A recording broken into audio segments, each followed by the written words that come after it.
the case. John Iseli figured out quickly the war was far from over and says he had some really close calls along the way. That one up there's got 2 battle stars on. That was two different campaigns I was in over there. John Iseli says it was a real honor when an Abilene High School journalism class wanted to share his war story. That tells what took place at that time. And did he ever live history? You never know what's going to happen when he took off, whether he's going to make it back or not. He remembers well when they invaded Okinawa. That's a seawall going in Okinawa.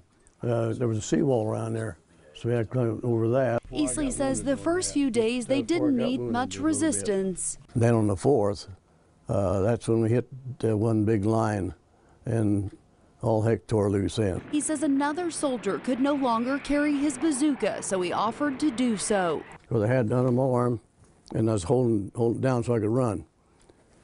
So one went through my shoulder, 3 bullets hit that bazooka, and then it hit my finger and broke my finger. The rocket launcher saved his life. I was the only one that survived. They all went just like mowing hay down. He says enemy fire was so heavy it was nearly impossible to get out. That's how I got out, was right, a tank took me back out of there. And I still got my dog tags here that I had at that time. And you could say the 4-leaf clover hanging from his tags did its job. My aunt gave me that before I left, and it went through all the... And that includes a very close call during a stay on a hospital ship. A Jap suicide plane took the hospital ship right beside the one I was in, and it went through the deck. Iseli would eventually return to the battlefield.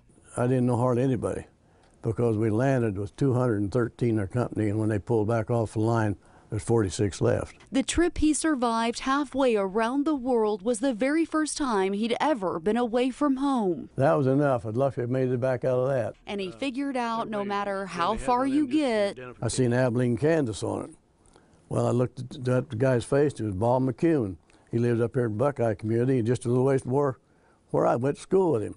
He says he also saw a young soldier on a train on the way home who went to the war on the same day he did.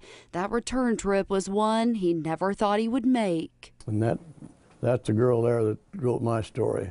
And what a story this member of the greatest generation had to share, one he says is far from over. I'm only 95, so I've got a while to go yet.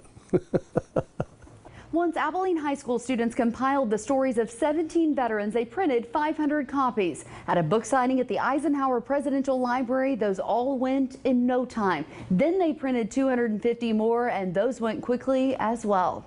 Here for you, Gwen Bevel, KSN News. Tonight we salute John Iseli for his service in the U.S. Army. DeVaughn James Injury Lawyers with United States Infantryman John Iseli, who served our country overseas. He was drafted at the age of 20 and was wounded and earned a Purple Heart on behalf of all of Kansas. Thank you for your service. Thank you.